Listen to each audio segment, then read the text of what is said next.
chtěl, aby se povedlo, tak aby nás Vilda šel pozdravit. Stejně tak, jak to spolu děláme každý den. Tak Vildo, jako vždycky, víš, co máš dělat, dáme na sloupek, prosím, a pojď nám zamávat. Tak, jsi nahoru a pojď nám pěkně zamávat, Viloušku.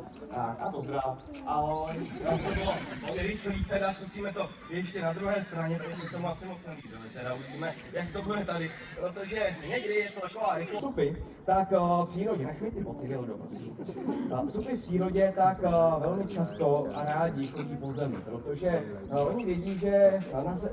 Vildo, kam jdeš? Neřek ty lidi, pojď. Máte tam nikdo najít náhodou. Ono totiž ty vstupy v přírodě, místo toho, aby lítali, chodí po zemi, protože jsou těžcí. A pokud nemají podmínky k tomu, aby letěli. Boots, okay. Zapomněl jsem, to nezamával. No jo, asi jsem to vzpomněl. A proto vlastně, když my tady s nimi chceme dostat do dravce, který je tady ze všech nejobratnější, protože má velkou plochu křídel a malé, lehké tělo. Díky tomu dokáže z letu dělat různé akrobatické kousky, jako jsou třeba salta, otočky, a přitom buňák hnědý žije v České republice. Je to dravec, tedy kterého u nás můžete potkávat, a to společně třeba i s buňákem červeným, protože toho dokážete i poznat velmi, že má bydlicovitě vykrojený ocas. Vypadá to jako taková vlaštovka, takže když na obloze uvidíte vlaštovku, která je trošku přerostlá, pravděpodobně to bude právě buňák červený.